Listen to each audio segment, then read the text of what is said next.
Good evening, everyone. Welcome to our special week-long coverage of the 106 Indianapolis 500 practice here on Grid tonight, night 204 this week of your weekly motorsports news program. I'm Cubby Lambert from the Podium Finish. With me is Ben Snyder, Adam Lemries, and Joshua Birch. And a special shout out to our wonderful Patreon supporters, Colin, Mark, Dushel, and Robin. We really appreciate you for supporting us and investing in the Grid Network. And link to our Patreon in the video description below. Please feel free to comment in the chat room and ask any questions. We plan to discuss Indy 500 practice today, but Mother Nature had other ideas, sadly. But we still have some IndyCar topics to discuss tonight, including an update to the Formula One schedule and a major sports car racing announcement from Lamborghini. So yesterday, we discussed the possibility of rain in the forecast today at IMS. Unfortunately, Indy 500 practice for Wednesday got canceled. A total washout, but the drivers will be back on the track tomorrow at noon Eastern. There's still a few topics we didn't touch on yesterday, but we'll definitely have a bit to discuss tonight. First, there's a bit of news to report on about the Monday practice session. Originally, that practice was going to run from noon Eastern to 2 p.m., but it's been pushed back an hour to 1 p.m. Eastern time, and it's going to end at 3. IndyCar made the move to give the teams who advanced to the top 12 and Firestone Fast 6 an opportunity to change over their cars from qualifying to race trend. The teams who qualified 13th through 33rd won't be on the track at all on Sunday, so they'll have extra time to change it. And the photo you see on the screen, taken by Paul Hurley from Penske Entertainment. The Monday practice returns for the first time in a few years, so an additional session the team had last year, with Wednesday being a total washout. Will lost track time today really have that much of an impact? Luckily, no. Now, thanks to the fact that we've got this session on Monday as well, they get an extra 2 hours back, so it's not going to be as big as loss. But in terms of mental attitude, this is a big blow for the drivers as well. Less so because they knew it was coming today, of all, as because like yesterday we were saying it's going to rain, we're going to get a washout. So they've prepared for it, but they've had a day in the car going 220 miles an hour, then they've had a day off, and then they have to go back in again. And it's when the work starts tomorrow as well. They're going to have to be doing longer runs than normal, more pressure put on the teams in order to get that time back before qualifying. So it should be okay. And I've never understood why, if we have a session cancelled in the week of practice, we don't run on the Tuesday till all the way till carb day on Friday. So why we've got time just to splice in a couple of extra sessions, even just 2 hours on one of those days, if we have rainfall the previous week. So there's flexibility in the schedule if this keeps happening, which is great news, because as you know as well, rain is predicted throughout the week as well. It's hit today, and it hit massively 10 minutes before the session started, and it washed us out after about 2 or 3 hours of waiting. So qualifying looks like it could be wet on the Saturday and the Sunday as well. So we need to set the grid. We can't set them on the times in practice one because not everybody was running at high speeds, and certainly not at the end of day one either in the second session. But I think Takuma Sato might take himself on pole position with those speeds he did, though. Yeah, I'm really happy to see that. I'm really happy to see that they're getting this additional track time on Monday. And before I go any further, all of us at GRIDnet want to say happy birthday to my colleague here on Grid tonight, Kobe Lambeth. So happy birthday, Kobe. And actually, for you viewers that may not be aware, he shares his birthday with IndyCar driver Simon Pagenaud. So we hope both of you had an awesome day. And getting back to this question, I think all the teams are very happy to see this Monday practice session. And like you said, Josh, tomorrow everyone's going to be going out, trying their hardest tomorrow, getting as most laps as possible. And could we see people like Jimmy Johnson up there, like we saw yesterday? He was third practice. He was third fastest in practice number 2. So could we see even get 2 steps above that and go P1 in one of the practices? He's He's looking the 7-time NASCAR champion, looking strong so far at the Brickyard in Indiana. Yeah, Jimmy Johnson looking really strong to kick off the month of May on the Speedway, and I really like what you said, Josh. We're not done talking about the weather yet. It looks like the weather's going to be fine Thursday and for Fast Friday as well. But I just pulled up the forecast for Speedway, Indiana, Saturday, Sunday, calling for rain all throughout the afternoon. And if we get washed out both days, I wonder what's IndyCar going to do to set the grid. So you're right about the extra days there that could provide some flexibility. Maybe they move qualifying to Monday and have practice on that Tuesday or Wednesday. But luckily we have some open days next week in case IndyCar needs to use it, because based on the forecast, and I understand forecasts change really fast. It might be sunshine this weekend and blue skies, but also we might have to run into some weather as well. So having those extra days is going to be really important. And on our show last night, we discussed Chip Ganassi Racing being the best team on opening day across the board. All 5 Hondas looking fast, competitive, and maybe the early favorites on race day, depending on how qualifying goes. We discussed our main takeaways from Tuesday, and Ben, you weren't with us yesterday, so we'll give you a chance to share with our viewers. In your opinion, what were the most important things that stood out to you in yesterday's practice? It's what you just said. It's Chip Ganassi Racing, all 5 of their cars up in the top 10. I was with Josh yesterday recapping some of the action, and I brought this up as well. 4 of their cars were in the top 6, and it's unbelievable to think about this. It would have been, crazy to think 3 years ago or even 3 months ago that we'd be in this situation. But the way things are going, it looks like Jimmy Johnson is a legitimate Indianapolis 500 contender. It looks like Jimmy Johnson has a legitimate chance to make some noise this month. The speed that he has in his Chip Ganassi Dallara, I think he has a shot to possibly sit on the pole and maybe even win the race. And that's something that I think a lot of IndyCar fans probably wouldn't have thought would be a possibility before the Texas race. But with how strong he ran at Texas, how fast the Ganassis look so far in practice, I know it's very early. I know that there's still a lot of time for things to change. We're going to have to see how their 4-lap averages hold up in qualifying. But Jimmy Johnson looks very, very strong, and I think he has an opportunity to do something that only Mario Andretti and AJ Foyt have ever done. And I think Mario Andretti and AJ Foyt, if you ask me, are 2 of the greatest, possibly the top 2 racing drivers in the history of motorsports when you look at their portfolios and diversity of how much they accomplished in many different disciplines. They're the only 2 drivers that have won both the Daytona 500 and the Indy 500.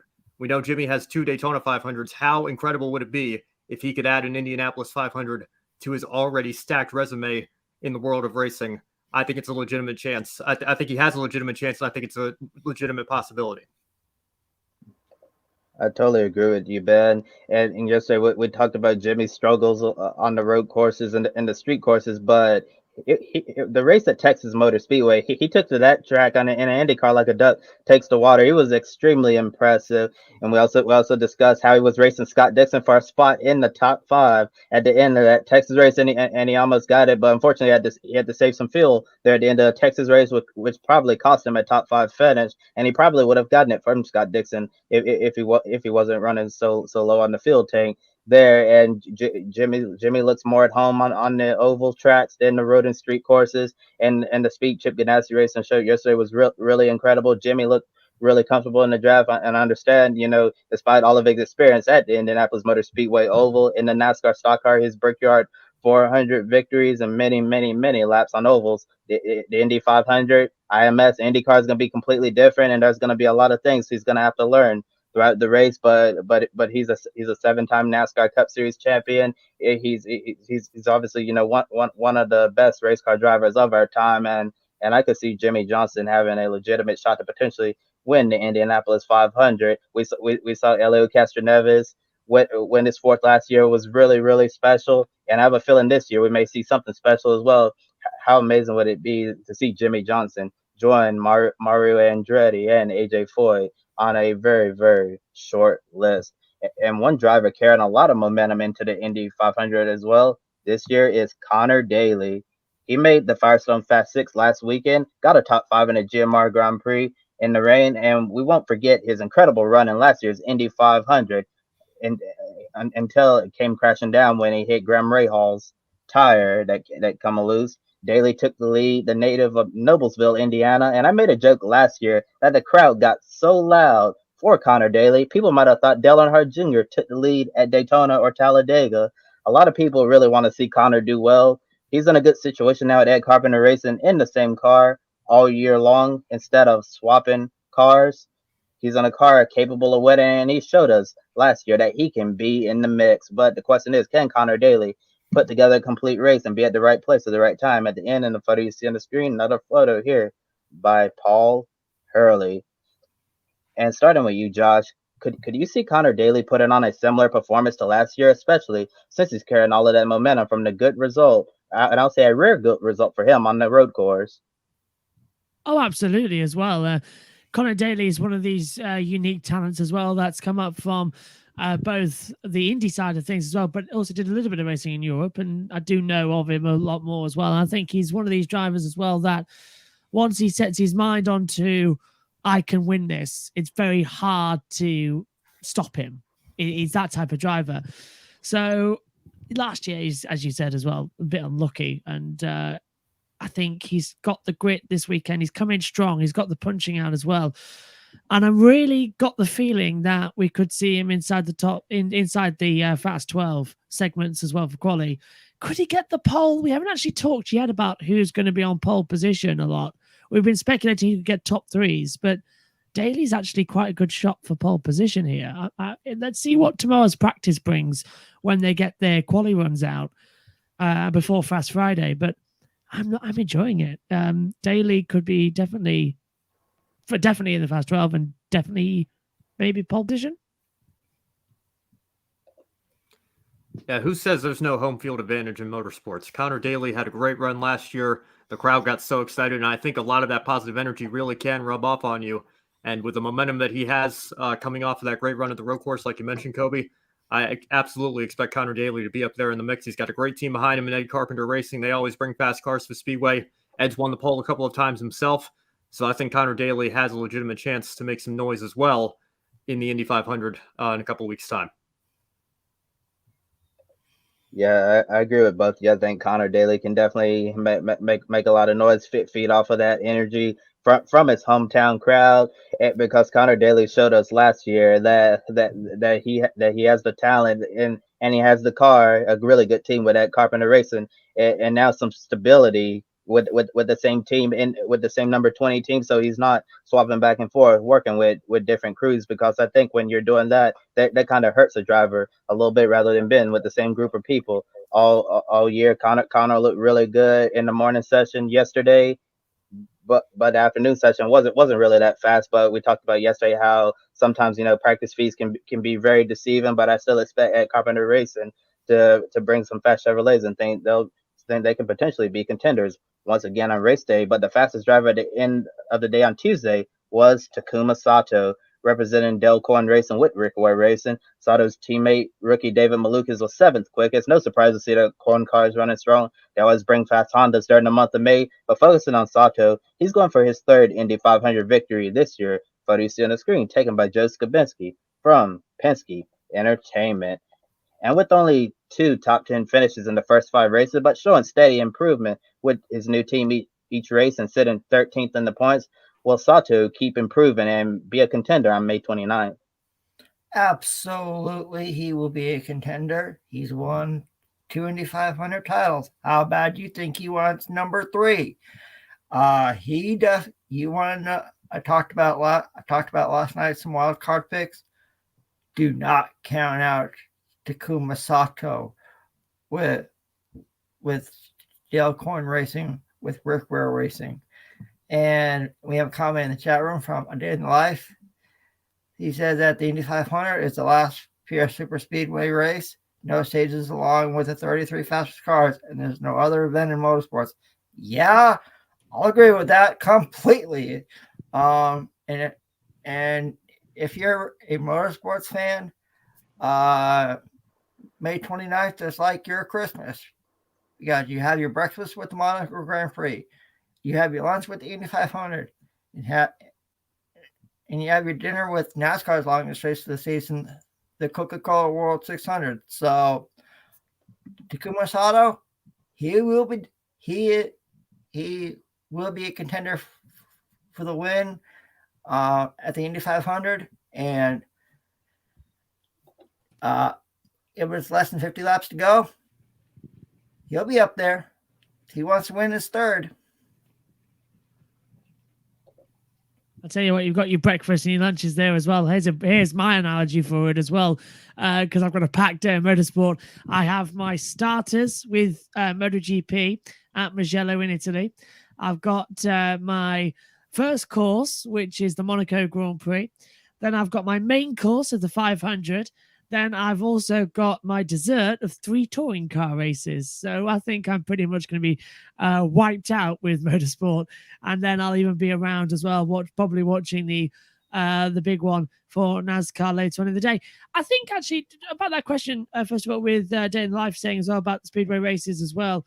I think a good idea is, I know now NASCAR runs the Brickyard, their Brickyard race on the road course, but it was dying off way before then as well because of the oval race. It wasn't drawing enough fans in. You want to make that a spectacle, make the Brickyard 400 along with the Daytona 500 the only races of the year where you don't run stages. It's flat out to the flag. And then you get everybody with a proper motor race for the 2 races of the year that are supposed to bring in the biggest of NASCAR. I think that'd be great. And I know they've hype up, let's have NASCAR the same weekend as IndyCar. That could still happen. I think it was 2019 or maybe the year before, where the second road course was doubleheader because IndyCar and the Xfinity Series did the road course, and on the Sunday, NASCAR did the oval. So they could still do that, and with the unique format, it could work. And I think that's something to bring in more fans as well, although let's just hope we don't have a tire problem. Anyway, moving on back to your question, Kobe, as well, about Sato and improving into the top 10 as well. Very strong day for him yesterday, fastest of the speeds as well. Brilliant opening gambit, the only one in the 228s as well. And I think he's definitely going to be one to watch to get his third Indy 500 title as well. He's always around there in the season, is he? Sort of hypes up around May, and then if he wins the 500, he sort of just dies out the rest of the year and we don't hear much from him. Day in the Life says as well, he's been commenting just below as well, the 600 is nothing with 4 100-lap stages. Yeah, it's nothing really. I support JB and the 600 too. Absolutely. Thank you very much. You see, look, I speak sense as well. Let's just get rid of all of the stages and just have one race. It's easy for the big ones on the super speedways, Daytona and the Brickyard. Just run it as a normal race. I'm sure, especially you, Ben, who I know have been very critical of the stages and of the playoff format as well, might like the purest view there. But that's my opinion on Sato and answer the question from A Day in the Life. Get rid of it at 36 races, not just those 3 races. Thank you. Thank you, Ben. Thank you, Ben. I agree with that, my friend. Although, as a commentator, I did enjoy the little breaks we had at the Daytona 500. Yeah, but they'll just call phantom debris cautions. They'll give you those breaks any other way anyway. So It did feel hollow. It did. It really did. Just get them in. Just put a whole race together, and it just makes more sense. Races are supposed to be lights out until the checker flag or green flag to checkered flag. They're not supposed to be stop, start, stop, start, stop, start. It doesn't make sense. And honestly, it's confusing as to why anybody thought that was a good idea. Whoever thought of that idea needs sacking. And just real quick, because I know we got to move on with the show here. While we're on the subject of the Indy 500, everybody loved the Indy 500 last year. And it was the Indy 500 that broke the record for average speed and only had 2 caution flags throughout the entire race. So people like to see the races flow out naturally. I think when you impose stage racing, particularly when you throw the cautions, I understand that they want to incentivize racing hard all race and awarding points. But when you know when caution periods are coming, some driver goes out and gains an advantage. The caution comes out to end the stage. That advantage is suddenly taken away. Not a fan of it at all. I loved the Indy 500 last year for that reason in particular. It played out naturally all the way down to the last lap when the leaders were catching traffic and everybody wanted to see Elio get his 4th, but he was catching the lap cars and people thought he might get held up and that would give Palou a chance to blow by. You don't need stage racing to create entertaining racing. Thank you. I'll agree. Also, I feel like I'm in Indianapolis right now because all I can hear is above me is just massive rainstorm that's just let up as well. So the commentary box is feeling it. So you may as well just say I'm in Indianapolis. Yeah, real interesting conversation here about stage racing, and I totally agree with you. Being need stages to create excellent, authentic racing, but unfortunately, the way NASCAR is right now, I don't expect them to drop stages anytime soon. I think maybe we meet in the middle with the stages, keep the stages, but do not throw the caution. Let the race keep playing out, kind of like they do in IMSA when they're doing the Michelin Endurance Cup when they're awarding it during the Rolex 24, like 6 hours, 12 hours, 18 hours, and then at the end of 24. I think that would be a good compromise in the middle, but I know Ben probably wants to get rid of stages as long as they have the stages, together. they'll keep throwing the cautions because they want to get more TV advertisements in and have more race breaks. So I don't see that happening. I would take that over what we have now, but I don't see it happening. Well, that too, and the commentators on Fox are getting a bit old now, so they need a bathroom break in between. Just they can't go the whole distance yet. Yeah. All right, and moving on to our final topic in this segment. Driver's going to be back on the track tomorrow at noon Eastern. I'm Peacock streaming. The session is going to run until 6 p.m. Eastern time. Not expected to have any issues with the weather on Thursday, so expect a full day of running. The final day with race setups until Monday practice, but they'll be turning up the whip for Fast Friday, an extra boost of horsepower for qualifying. And a question for everyone: if you were in charge of the day's practice agenda for any one of the teams, which items would be on your checklist of things you'd like to accomplish on Thursday after missing all of Wednesday? Well, it's going to vary based on what the teams had planned for today. I think obviously you want to get your race setup runs in, considering Friday you're going to have a horsepower boost and everybody's going to be doing their qualifying simulations, I think, trying to get up to speed for the weekend, assuming it doesn't get washed out. But, I think really that's got to be an individual team question. Anything that you were planning to do today, I think now you have to do tomorrow unless you suddenly come up with something that you think is more important. But today was a washout for everybody. So there's an opportunity to make it up tomorrow. I don't really see you being able to use Friday's practice session to do that without sacrificing some qualification runs as well. A day in my life adding here. Everyone is racing hard at Indy because you cannot bank on a caution coming out. That's exactly right. You really only had two of those chances last year. One of them was very early in the race, the first set of pit stops. So again, when the race flows naturally, I still think it has the potential to create organic, exciting racing, and I think that's what we saw last year. Yeah, I'll agree with everything you said, Ben. I think it's a individual team. What do you want to do? What do you want to do tomorrow? Obviously, for people like Stephen Wilson's team, tomorrow you'll get a chance to practice a lot more.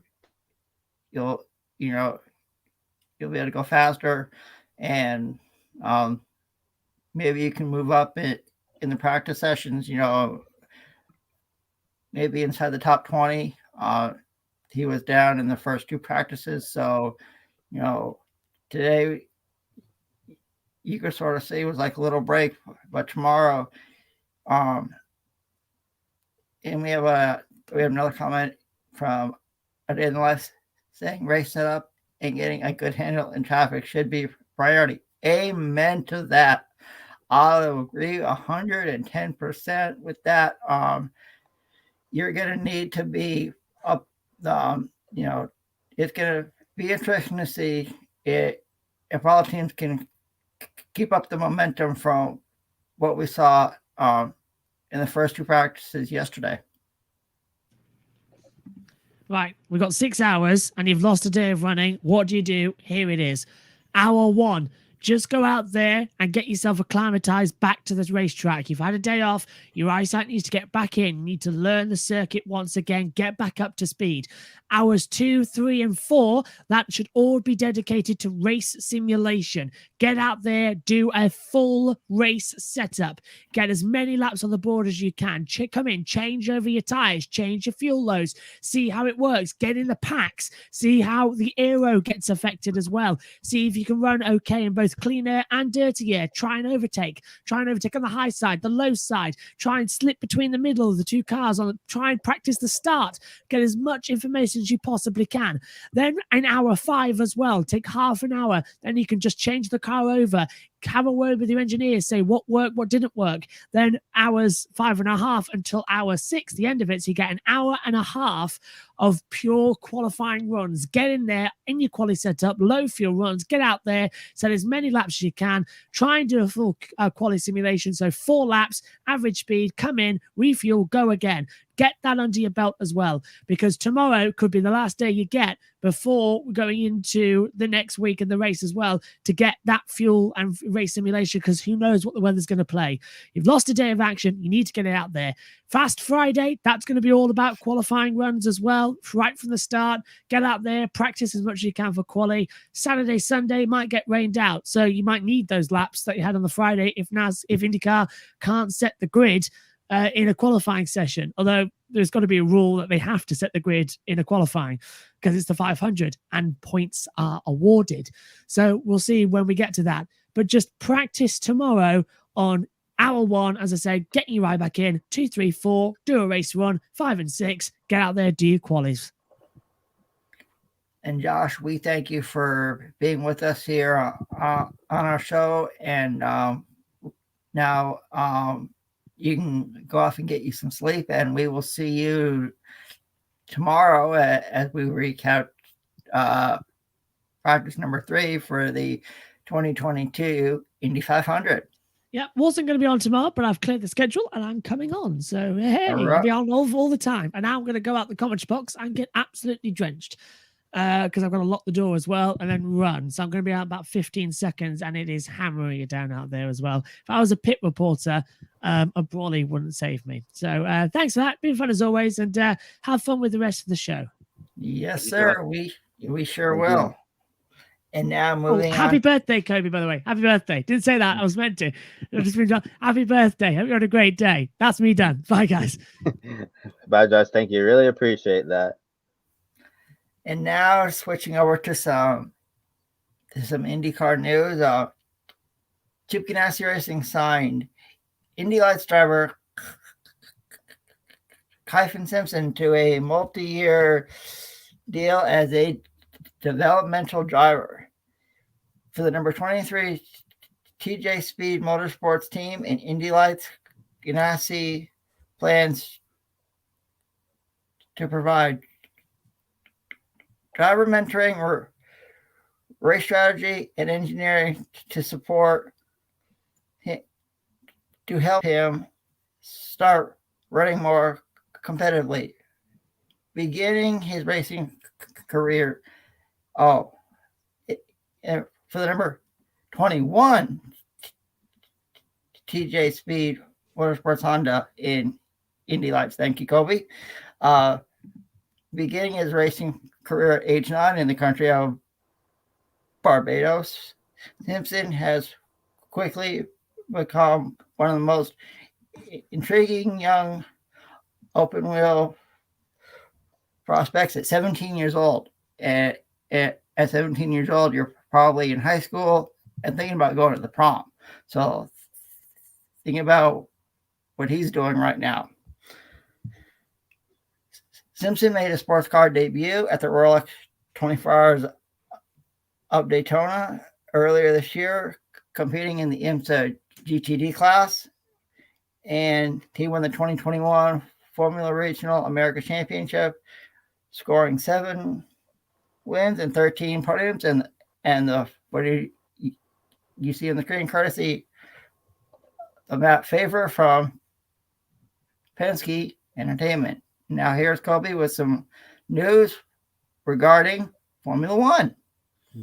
And before we get into the Formula One stuff, Adam, we do have a question in the chat room, and really nice to see Chip Ganassi Racing sign a young driver like Kyphin Simpson, lots of potential. Not really getting off to the greatest start in the world this year in Indy Lights, but I think with that additional help, mentor him, calling his race strategy, and sending Chip Ganassi Racing engineers, I think we'll start to see him move up to a grid a little bit in the next several Indy Lights races. And the question we have in the chat from A Day in the Life saying, with no bumping, do you see less priority on top speed for the pole? We've seen winners start all over, and I'll throw that one over to you first, Ben, and then Adam.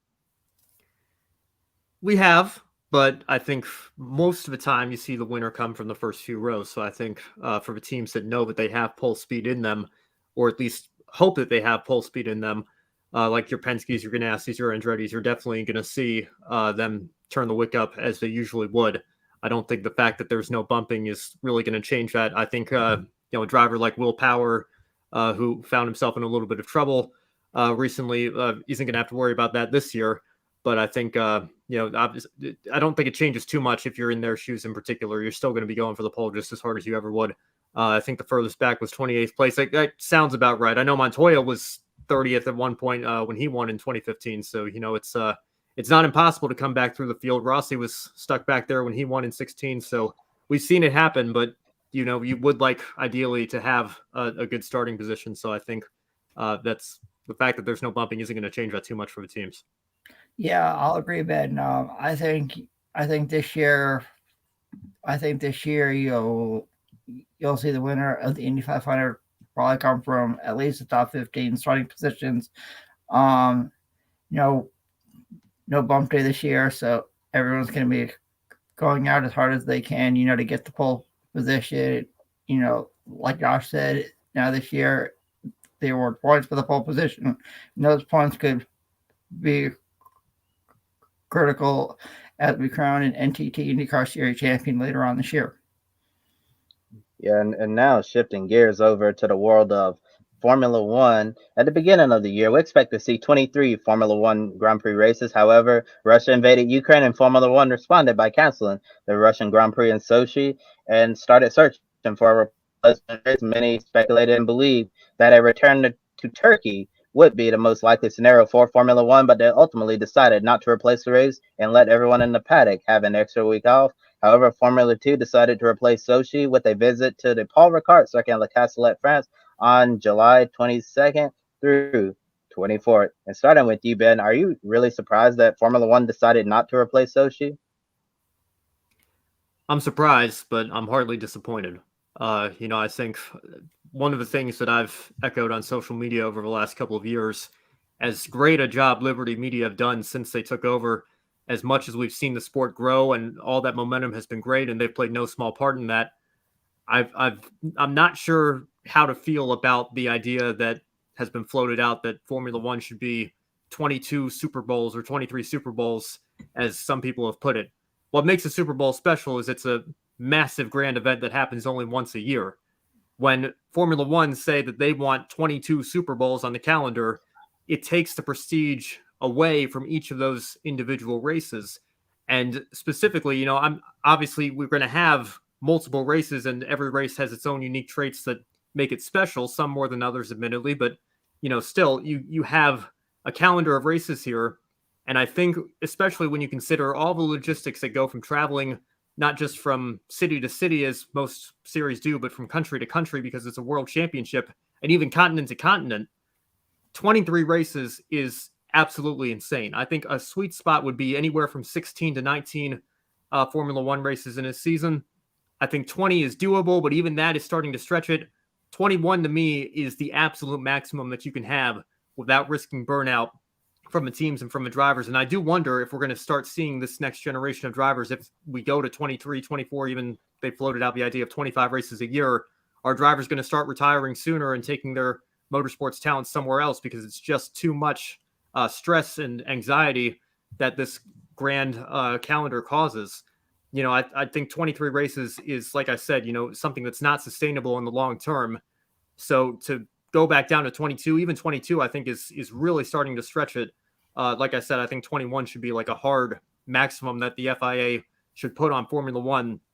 But 22, I'll take that over 23, especially considering, obviously the Russian Grand Prix, there was no way that was going to happen this year. They did the right thing by pulling out. But I'm not disappointed in the slightest to see that it's just going to be an empty slot on the calendar now.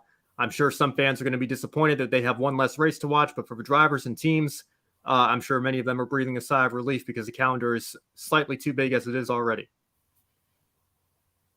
I completely agree with everything you said, Ben. I'm happy to see that F1 did not replace the Russian Grand Prix. You know, like you mentioned, Kobe, this gives teams and drivers an extra week off, and you know they're going to need it. You know, and also, like you mentioned, Ben, these teams are traveling from country to country, continent to continent. You don't think they're happy to see an extra week off after all the traveling? You know, now they can. You know, I'm happy. Now everyone can rest. You know, when the Russian Grand Prix was supposed to take place, you know, they can spend time with their families. They can enjoy lifestyle at home. You know, next week before they're back on the road again. So I'm happy to see that the Russian Grand Prix was not replaced. And I know a lot of drivers and teams are probably happy to see that as well. Yeah, and there's definitely pros and cons of being in the Formula One industry. On the first hand, a lot of people talk about how they dream of seeing the world and how they want to do that. But and when you're in Formula One, you actually do get to travel and see the world, which is something that a lot of people never get an opportunity to do. So it's quite a blessing to be in Formula One. But as Ben was saying, once you're get into the 20s, well, for the amount of Formula One races, it really starts to push it. It increases a lot the potential for these Formula One teams and drivers and everyone working inside the paddock to get burned out. Yes, it would be nice, to go all over the world and see all these different places, but at the same time, that it's a lot. It's a lot of stress on your body year after year, going from continent to continent, for all the way from Europe to America, back to Europe, and all of that. Is a really hectic travel schedule, and I'm sure when everyone in Formula One saw that Sochi was not going to be replaced, get an extra off weekend. I'm pretty sure, as you guys said, a huge sigh of relief. Probably a much needed off weekend that they're going to appreciate and cherish. And next, here's Ben with some news from the world of Formula E. Thank you, Kobe. The Avalanche Andretti Formula E team signed a deal to use Porsche powertrain starting in Season 9. Andretti and Porsche reunite for the first time since 2008, when the late John Andretti represented Porsche in the 2008 Rolex 24 Hours of Daytona. Porsche also fielded prototype entries in the 1980s and 90s for the father-son duo Mario and Michael Andretti, so Porsche has a long history of working with the Andretti family. After last weekend's Berlin E pre-races, Andretti Formula E drivers Jake Dennis and Oliver Askew currently sit 11th and 19th in the points respectively, and the team is 7th in the team's championship. The photo on your screen is courtesy of Andretti. Next, we'll pass it over to Matt White for a grid history update. Here, it's that time of the week again where we take a whiz around the motorsports world to give you an update on the results that you may have missed from the weekend, and what a busy weekend it was. We'll start at Bathurst, Mount Panorama for the Bathurst 12 Hours, won by Mercedes, the Sun Energy 1 car, Lucas Stoltz, Kenny Hubble, Martin Conrad and Jules Gounon getting the victory at Australia's International GT race. At Brands Hatch, under cloudy and very wet skies, British touring cars in action. Josh Cook getting 2 victories there, and Colin Turkington picking up a win in the third race of the day. In Germany, at Berlin at the Tempelhof Airport, 2 Formula E races this weekend. Eduardo Mortara winning on Saturday, and Nick de Vries with a very dominant victory on Sunday afternoon. In Italy, at Imola, we had the European Le Mans Series in action. Ferdinand Habsburg, Lorenzo Colombo and Louis Delatraz, the winners for Prema in the LMP2 class. Chaos at Indianapolis on Saturday afternoon in that crazy IndyCar race, won by Colton Herta in dramatic fashion. The Indy Lights were in action. They had 2 races. Daniel Frost and Linus Lundqvist getting a win each in Indy Lights. At Kansas, Kurt Busch got 2311 Racing's first Cup Series win on Sunday, following Ben Rhodes' win in the Truck Series on Saturday afternoon. MotoGP were in action at Le Mans. Enea Bastianini getting his 3rd win of the year and certainly putting himself in the shop window for the championship fight. Augusto Fernandez winning in Moto2, and Jaume Masia winning a shortened race in Moto3. Staying in France at Magny Cours, where the GT World Challenge Europe was in action. The 2 big rivalry cars winning a race each over the weekend. Dries Van Voort and Charles Weerts winning on Saturday, and Raffaele Marcello and Timur Bogoslawski winning on Sunday. And at Mid-Ohio, IMSA were there. Philippe Albuquerque and Ricky Taylor winning for Wayne Taylor Racing in the DPI class. Don't forget to check out grid_history every day, where we will post a motorsport memory from the past. And being that it's May and we're very, very close to the Indy 500, we have an IndyCar race for you to post up tomorrow, but it isn't from Indianapolis. That'll keep your minds ticking until tomorrow. We've had some GT racing on there over the last couple of days, Rally Cross, American Le Mans Series and F1 as well. So DTM was today when Paul di Resta got his very first DTM win at the Lausitz Ring back in 2008. So every day a motorsport memory posted on @grid_history on Twitter. Be back next week to bring you up to speed with everything that happened this week, including all the news from the Spanish Grand Prix. Thank you, Matt. And the Lamborghini Squadra Corsa confirmed they're starting up an LMDH program beginning in the year 2024. The new Lamborghini Prototype will compete in the IMSA WeatherTech Sports Car Championships GTP class and the FI World Endurance Championships Hypercar class. They found a lot of success with this Huracan GT3 with class victories, but now they want to go after those overall race wins in events like the Rolex 24 at Daytona, the 24 Hours of Le Mans, the Mobile 1 12 Hours of Sebring, and the Motul Petite Le Mans, the photo you see on the screen, courtesy of Lamborghini. Adam, do you expect Lamborghini to find the same level of success that we've seen with their GT3 car all over the world? I do. And, this GTP class, you have so many different manufacturers now coming in. Now with Lamborghini being added, it's a golden age of sports car racing. It's going to be interesting to see how Lamborghini does competing against all these different manufacturers. But I think Lamborghini will have success in the GTP class with IMSA and in the hypercar class with the FIA World Endurance Championship. It's awesome to see. It's awesome to see Lamborghini going out there competing against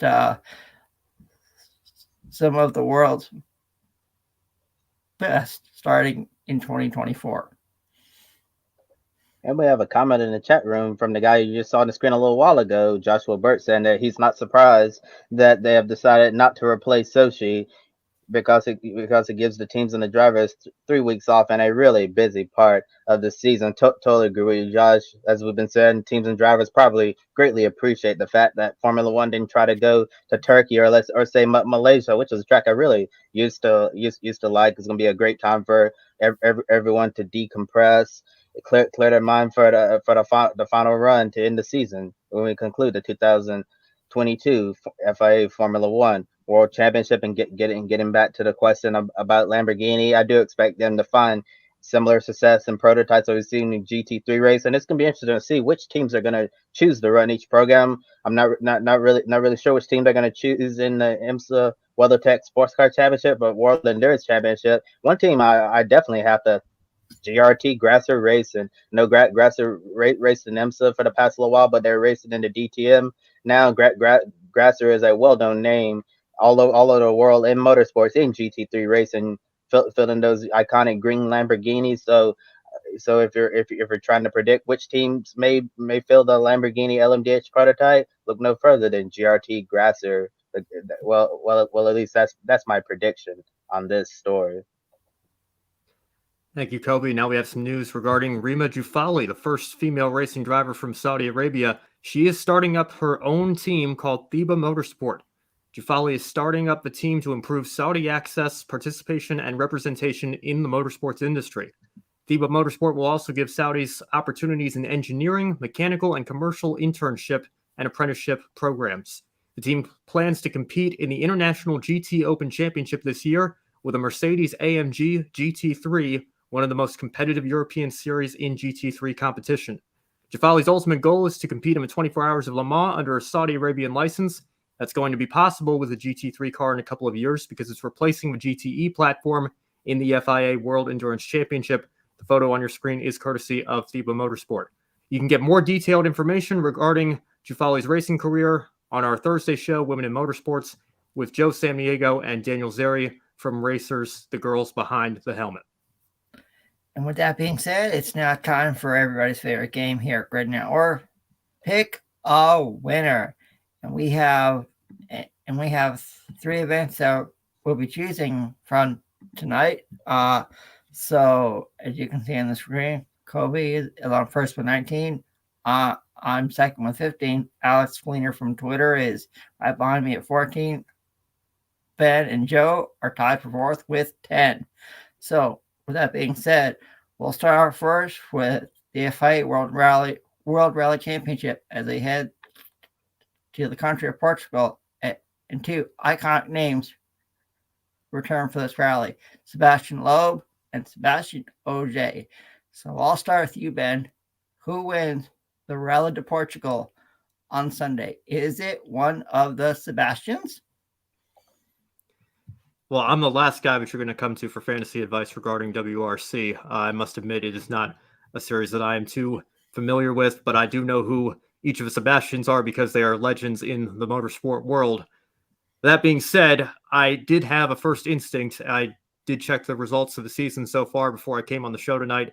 And, there's just something about Cali Rovanpera that is standing out to me. I've now been informed that the Sebastians are both returning for this race, but they say to trust your first instincts. I'm already way behind you and Kobe there, Adam, so I've got nothing to lose. I'm going to stick with my guns and go with Rovanpera.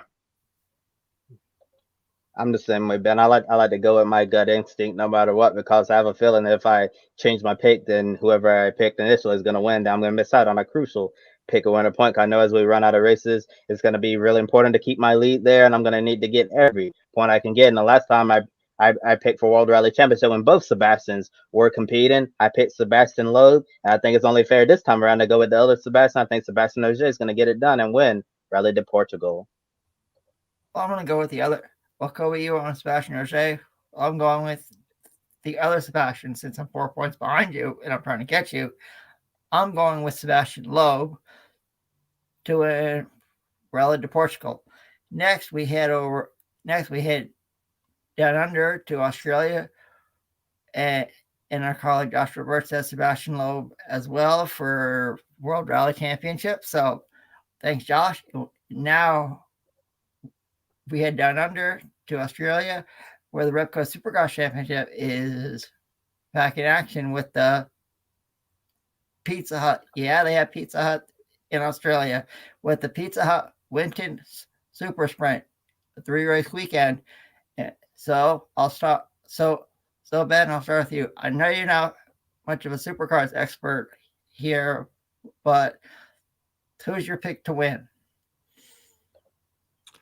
Well, as Joe was doing with Kyle Larson at the end of last year, you know what my supercars pick is going to be. I'm just going to go with SPV every time and be grateful for the points that he gets me. So, again, not much of a fantasy expert here when it comes to picking winners for supercars races, but SVG is a legend of the sport. He's going to be my pick of winner on supercars until further notice. And we'll see if we'll be able to make it unanimous for race 1, because I'm also going with Shane Van Gisbergen. He's coming off running the Bathurst 12-hour last week, so he's going to be fresh, ready to go. Although the Bathurst 12-hour didn't go as expected, I thought it was going to have a great chance to win. Still ended up getting a good finish, a really good effort from Shane Van Gisbergen, his supercars teammate Brock Feeney, who also shared the car with him, and also their co-driver Prince Jeffrey Ibrahim. It's unanimous. I'm also going with Shane Van Gisbergen to win race 1 at Winton Motor Raceway in Australia. And all right, Josh, you're on board with all of us. So and now we switch over to the W Series, as they're also in Barcelona, Spain with F1 this weekend. So I'll start with you, Ben. Can Jamie Chadwick continue her momentum from sweeping the first 2 races in Miami? I don't see why not. Like I said, a perfect season is going to be very tough. Joe seems to think she can do it. I'm not convinced just yet. I got to see her win a few more races than just the opening 2 before I say she can sweep all 10. But I see no reason to pick against her going into Spain. I think she takes a checker flag first to Barcelona. I'm in agreement with you, Ben. We'll see if we can go unanimous on this one too. I see Jamie Chadwick winning the W Series race in Barcelona. Don't see any reason why she's gonna slow down now. But I know one driver is gonna be her home W Series race, Marta Garcia from Spain. She got a podium in the very first race of the season, but unfortunately a time penalty for an incident race took that away. She was extremely fired up on social media after that. Felt like the W Series race control had done her wrong. And I think Marta Garcia is going to be fired up to go to Barcelona. She's going to be racing at home in front of all her family and friends. I think she's going to have a really good showing in Barcelona. But my race picks got to be Jamie Chadwick. I can't bet against her at this point. Yeah, it's unanimous as well. I'm also going with Jamie Chadwick, to win the W Series at Barcelona. Like you said, Kobe, it's hard to bet against her. She's just too strong, and I don't see why not. So I'm going with Jamie Chadwick as well to win the W Series race at Barcelona. And with that said, that's it for tonight's episode of Grid Tonight. Please be sure to like and subscribe to Grid Network here on YouTube. You can follow us on Twitter, Facebook, Instagram, and TikTok. We encourage you to take 5 minutes after our show and consider joining our Patreon Investing Grid Network to keep us on the air well into the future. Do you want to buy me a coffee? Click the link in the video description below and you can buy a drink for your favorite on-air talent here at Grid Network. And since it's my 23rd birthday today, if anyone's generous out there, if you want to buy me a coffee today as a birthday gift, I'd greatly appreciate that. And also want to give a big thank you to Edward Hunter from formerly E-Zone, Amber, and Zachary for buying us one. We greatly appreciate it. Any amount will help us continue growing our motorsports media outlet. Visit public.com, also known as the stock market social media home. The link below and referral code GRIDnet give you $5 to invest. Public.com allows you to connect with your friends. You can make new friends and use tools to learn how to properly invest in the stock market. And looking at our schedule for the rest of this racing week, Grid Tonight's going to be back in the air tomorrow and Friday night at the same time, 7 p.m. Eastern Time, to continue our week-long coverage of Indy 500 practice. And tomorrow morning, be sure to check out a new episode of Women in Motorsports. Joseph Amigo and Daniel Zuri from Races the Girls Behind the Helmet. They're going to preview the W Series race in Barcelona, Spain, and Saturday. Back on the air for Grid Live pre-race at noon Eastern. Then Sunday, Grid Live wrap-up for Ben Snyder, Adam Lemeries, and Joshua Birch. I'm Kobe Lambert from the Podium Finish. Thank you all for watching, and we'll see you tomorrow night. Don't be an anonymous investor. Join the stock market social media platform, public.com. Invest any amount of money and share with friends and new friends. Discover new opportunities, such as new companies and potential business partners, and useful tools for beginners, and share your experience with friends on public.com. Link in the video description gets you $5 for being a Grid Network viewer. Use the referral code GRIDnet for your free $5 to invest and start investing and networking on public.com.